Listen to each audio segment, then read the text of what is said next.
What is up, everyone? Welcome to Ready Break. I'm Brandon Brewer, joined as always by my co-host Zach Billings.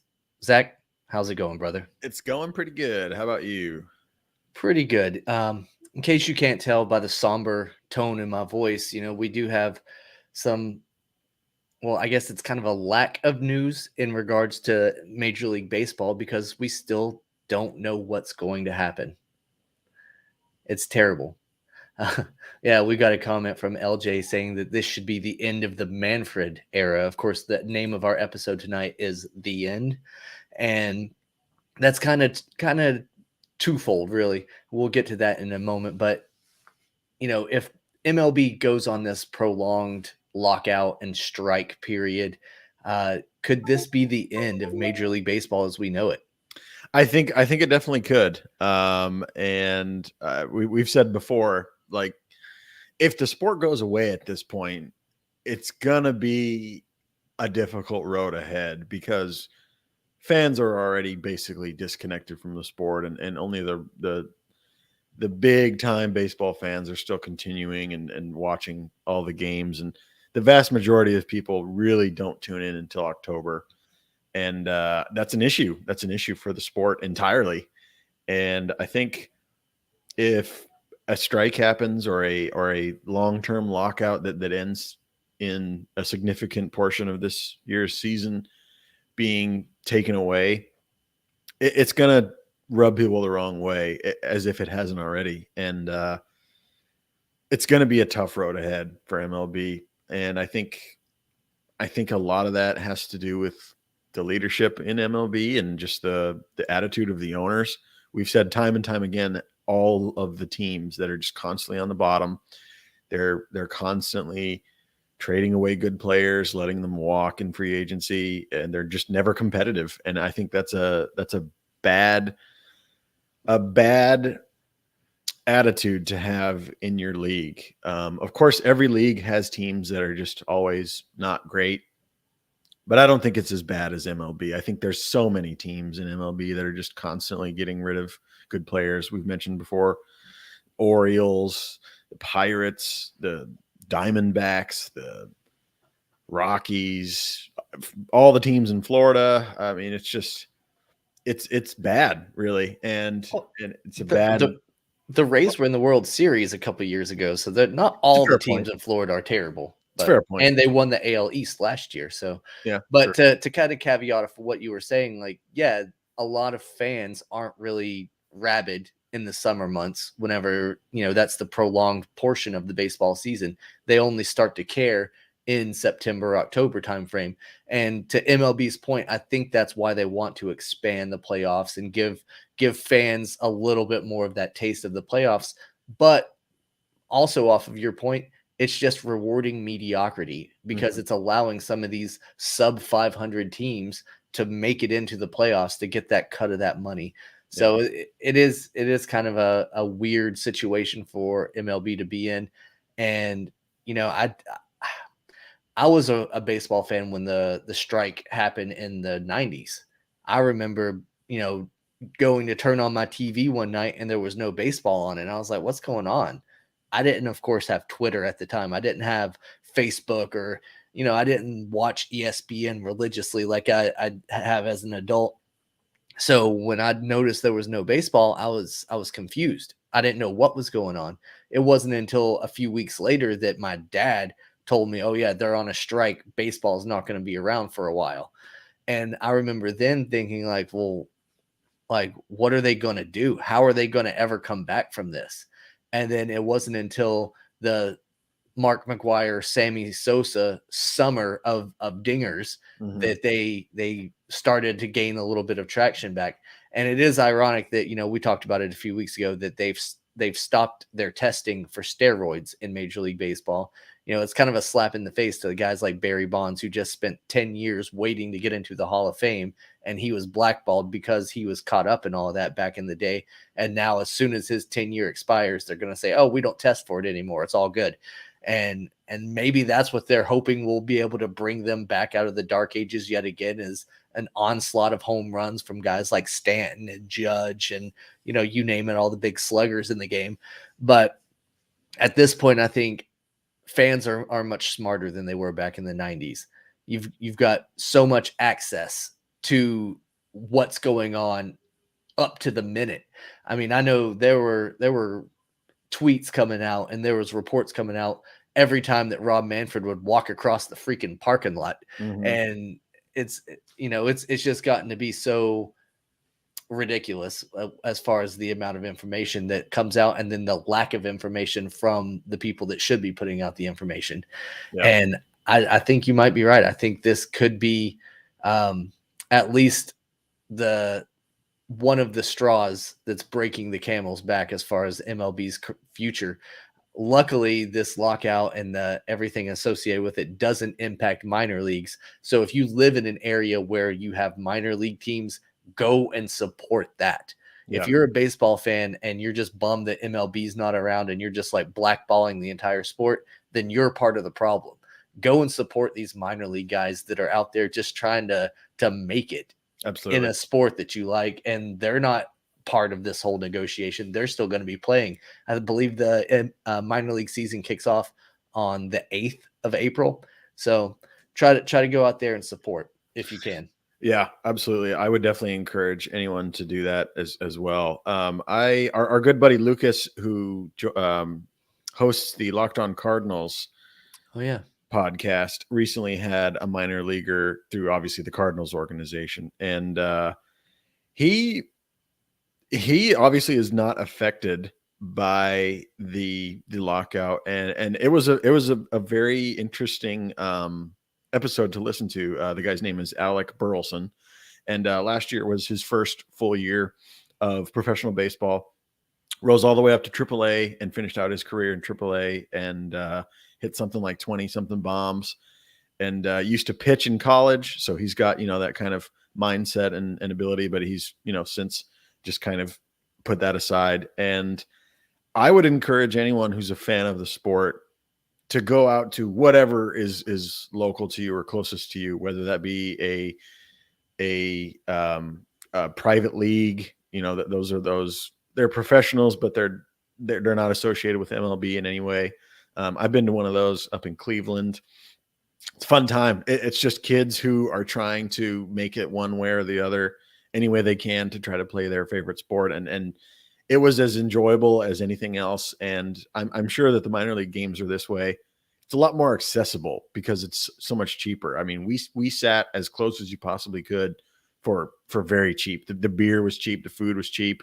They did this thing where the kids could line up on the third base line at the end of the game and get a ball or whatever they wanted to signed by the players, and players that wanted to would come and sign.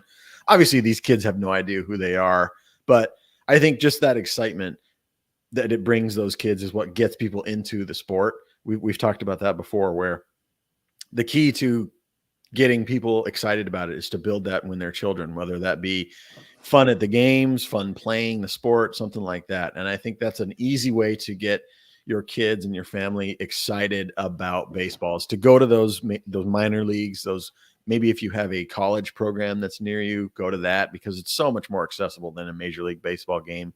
And I think, again, like I said, the kids don't care who these people are. They don't know that they're stars or not. They're just enjoying the moment and enjoying the sport. And that's really where it all stems from, is the ground roots, the grassroots type scenarios, where you remember the Field of Dreams. That's why we're all so nostalgic about baseball. It's the little things.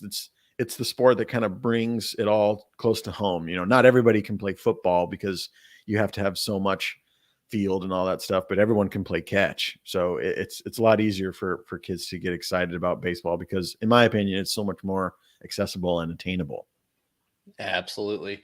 And, to that point, where my parents live in Tennessee is the home of the Elizabethton Twins, which is an affiliate of the Minnesota Twins. This ball in my hand, you can see a bunch of signatures all over it or whatever. That one right there is Hall of Famer Kirby Puckett. Nice. That this ball was signed in one of those situations that you were talking about, where the players would just go out and sign the balls for kids. Nobody knew who Kirby Puckett was. Yeah. He happened to be there. I think he I think at the time he was playing at a higher level, but he was coming down to play on an injury rehab, and he was just there. He signed the ball. It somehow made its way to my hands. I wasn't at that game. That was before my time, but somebody gave this to me at one point in time, and I was like, "Wow, that's amazing." But Yeah. that's the type of stuff that you can see happen at minor league ballparks. And to your point, the jumbo shrimp, we go to games all the time here. I take my whole family out. It's family fun that you can go out and enjoy for $30-$40, where you get your seats, you can get a hot dog and some popcorn and a drink or whatever, and you're good to go. Yeah, So, absolutely. and Brad's commenting on here. I know he goes to a lot of the minor league games there where he lives as well. I think he's near the Yard Goats is what team Nice. he goes and sees locally. So it is awesome. And I do get to go see opening day for the Woo Sox because they open here in Jacksonville. So that'll be pretty Nice. awesome. That's awesome. Yeah, I'm pretty stoked on that. Yeah. I think that's the move this year. If however long baseball is out for us, go and try to support the local people, because I'm sure if you're a fan of a major league team and you're in a populated area, there's got to be some sort of either minor league or college or some sort of baseball program. Or maybe even if you live in an area where baseball is extremely popular for high schoolers, maybe there's an elite high school team near you.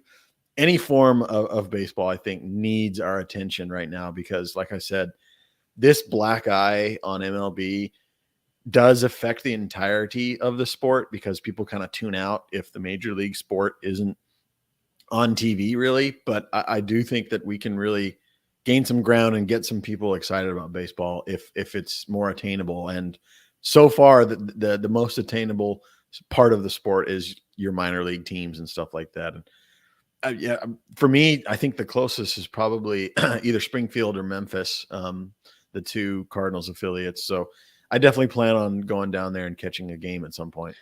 But other than Cardinals affiliates, do you have any other team affiliates in some of the surrounding towns to you? I know you're in a town that has a major league team, so it might be a little bit different for you. But Do you know if Nashville has anything? Nashville, Tennessee? Yeah. I believe that's where the Nashville Sound play. So Okay. yeah. Yeah, Nashville's about 4 hours. Memphis is about 4 hours. Springfield is between 3 and 4, so those are about the closest. I would think that there would be maybe some 1A balls in smaller towns in and around your area, but yeah, we can look that up later. That's not a big deal. I think Cardinals dominate the viewing area of St. Louis so much that nothing can really compete. So yeah, that does suck. And we talk about this possibly being the end for Major League Baseball. It's quite possibly the end for a certain NFL player as well. In Calvin Ridley, we found out today, news broke that Calvin Ridley is suspended for the next football season because he made a $1,500 bet during the season, and I guess that goes against the NFL bylaws that you're not allowed to bet on the sport, even though he wasn't actively playing at the time. He was taking his little mental health break during this, but it's just so weird that it all came out. And I do want to give kudos to the Atlanta Falcons, because Calvin Ridley had been linked to a lot of trade rumors going into the offseason, and one of those teams that he was heavily linked to was the New England Patriots. And the Atlanta Falcons shut down all negotiations before they even got started because they knew this was coming. mm-hmm. So I do want to give props to them for negotiating in good faith and not allowing a deal to happen where it would screw somebody else. That at least shows a high class on their organization. Yeah. But what do you think about the whole situation with Ridley? Man, talk about a dumb move. This is one of those things that I'm sure at the time he didn't think anything of, but it really did change the course of his career. I would assume he'll be back at some point if the NFL reinstates him. I think he has enough talent to find his way back on a team. But this is a total just miscalculated move. I think we said that $1,500 equals, negative $10 million basically, because he's losing out on this year's pay. that is a bad bet that he made. For And sure. it's just crazy. It's crazy when stuff like this happens, because you think if I were in his shoes, I would do everything I can to, hold on to that job. And everyone is so eager to try to get those jobs. How could you do that and just screw up your chances? I think it's more common than people really think in the sport, because that's just, I mean, these guys are good at sports and good at their selective sport, but that doesn't mean that they're experts in whatever else that comes with life. They went through college, and we've talked about, and I'm sure people have heard that it's basically a cakewalk for a lot of people, and they take BS classes and stuff. And the end goal is obviously to get to the major league level of whatever sport you're playing, and that happens. And then life also comes with that. And I don't think people realize that just because you're an athlete doesn't mean that you're making the best decisions, and you're making all these things, and you have good people around you. I'm sure that's the case with a lot of people, is they bring their homies up with them, and they don't really care about your well-being, and they're just trying to have fun and party on your dime.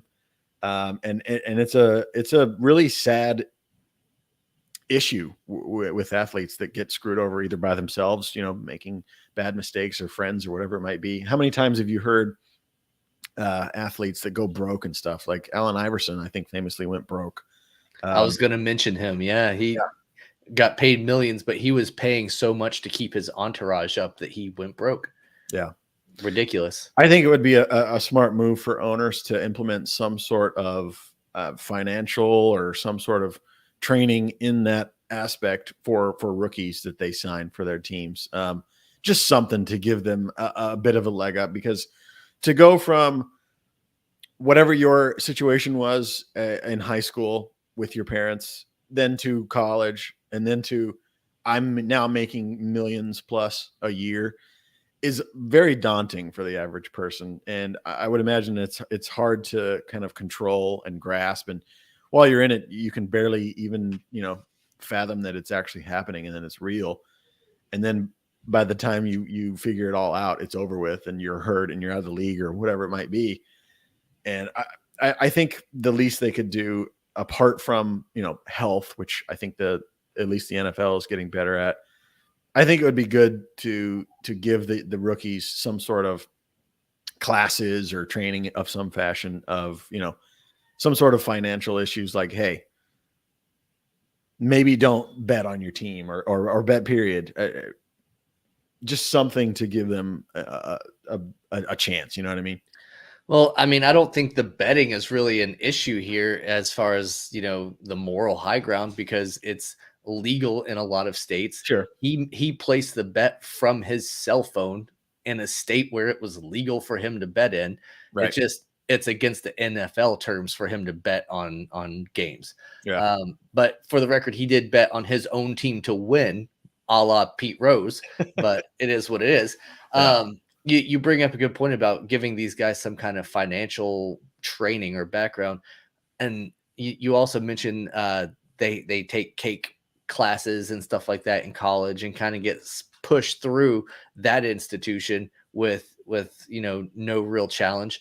Why not make it mandatory for NCAA athletes on a scholarship to attend financial training classes? Yeah, that'd be good. Like, even if I understand the majority of D1 athletes don't even go pro, but that's still beneficial in the long term to have a college kid take a financial class to understand how to manage their finances, to be able to, know what's a good investment and what's a bad investment. Are you still going to make mistakes? Sure.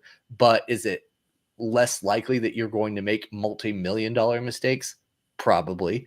So I think that NCAA should really step up and take care of some of that and shoulder some of that responsibility as well.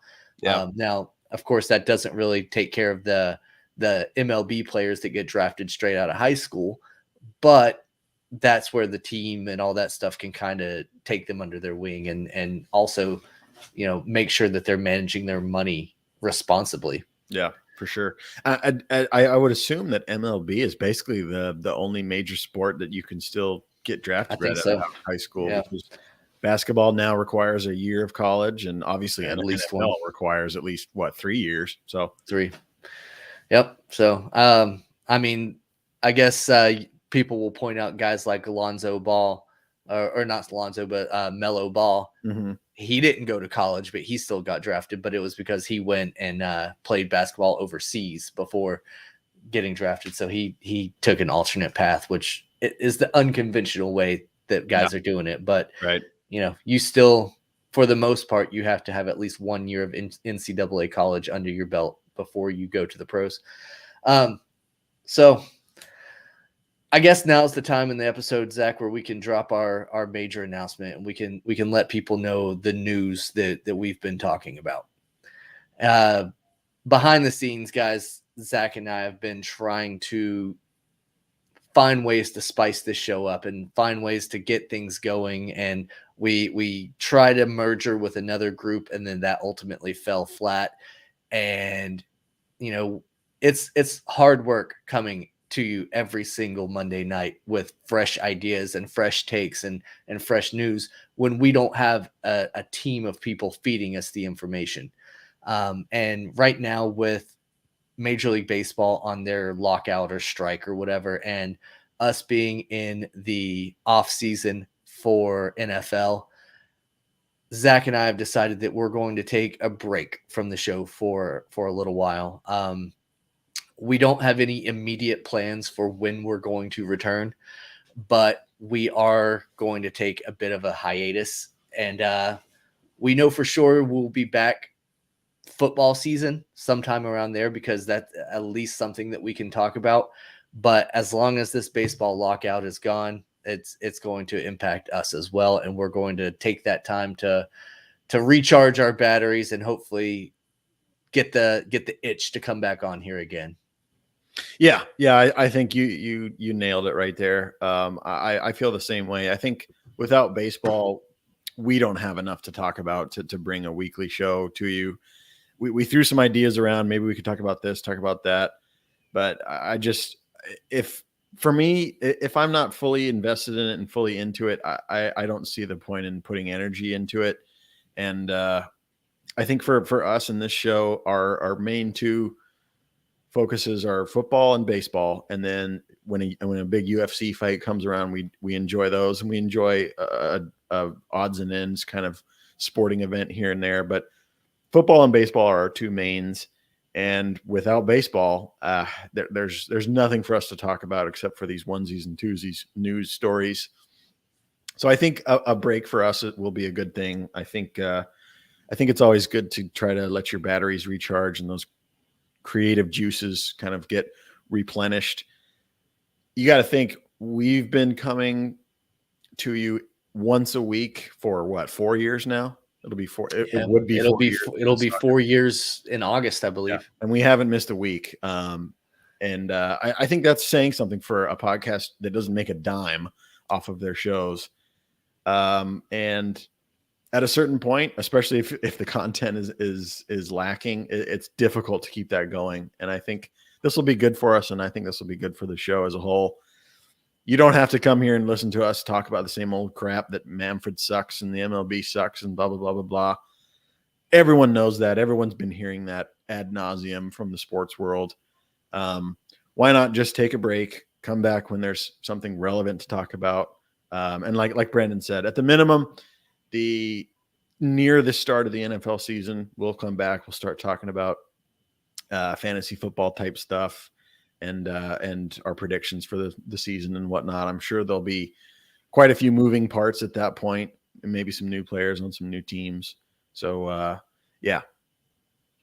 I would say sometime after the NFL draft, we will probably start trying to get some ideas flowing for like Zach said, some fantasy football talk. We can start bringing our list of potential sleepers and our locks and stuff like that for draft picks. But until then, like he said, we're just going to be sitting here and being like, well, baseball's still locked out. Yeah. There's not really much else that we can say about it. So everybody that's commenting, we appreciate all of you, and we'll miss you too. But the good thing is most of us are all connected on social media. So feel free, tag us in your post, DM us if you want to, or, comment on anything that you see us posting or whatnot. We'll be around. We're not completely going away. We're not completely saying like, oh, we're burning this to the ground. We're done with this completely. We Jim saying go back to the nest. Maybe we will. Maybe we'll just go back to the old brand and go with it. Why break what wasn't, or why fix what wasn't broken? We tried to make something bigger and better, but that fell flat. And yeah. We originally were going to team up with some people and do this show. That's why we kind of had a bit of a rebranding. But obviously, as you can tell from the past several weeks, it's still been Brandon and I. So that kind of fell through. But yeah, maybe we'll just go back to our original show. Either way, at least expect us for the NFL season. If baseball decides to come back, we may come back for that as well. So if you want to stay part of the conversation, we still have our Ready Break Facebook group, and you can go in there, and obviously people are sharing news in that group pretty much anytime there is news to share. Yeah. So that's where I saw the Calvin Ridley story. So that's the place to stay in the conversation, and I'm sure Brandon and I will be active in that as much as there is to be active at this point. Yep. And I am going to be joining the Pesky Report to talk about Red Sox news if and when Red Sox news actually happens. So nice. That's kind of a tentative thing that'll be happening as well. So if you want to just hear me talk about randomness, that will be your best bet to find me in the next few weeks or so. But until baseball comes back, I don't really have that much to say. No, I don't either. We've given our opinions on the whole ordeal, and I think those remain true to this day. I wish they could come to an agreement, whether that be the owners give up their little slice of the pie. I think that's what most people are calling for, and I tend to agree with that. Either way, it doesn't look good at this point. And what is there to talk about really for us from our standpoint? Because I don't want to sit here and just talk about the same old crap every night and try to make something out of nothing. Exactly. We're not plugged in like Ian Rappaport and, Right. those guys, the Jeff Passons that are breaking the news. We get our information from them and we just try to consolidate it to a nice, neat package and present it to you. Right. So if there's no news to give, we don't have any show. So we somehow survived COVID. We somehow survived all that. But, we opened the show talking about this could be the final blow for Major League Baseball. Could be the final blow for at least us during the spring and summer months. Right. So it is what it is. We'll keep you guys posted. Follow us on social medias and all that stuff, and we'll keep you guys up to date when we'll be making a triumphant return and what to expect whenever we do make the return. But until then, we've enjoyed every single week coming to you guys live, and we've enjoyed getting to know and discuss sports with you guys. And we appreciate all of you that comment along and download and listen to every single episode. You guys are the best, and that's the reason that we started the show in the first place. So thank you to you guys, and we'll see you when we see you.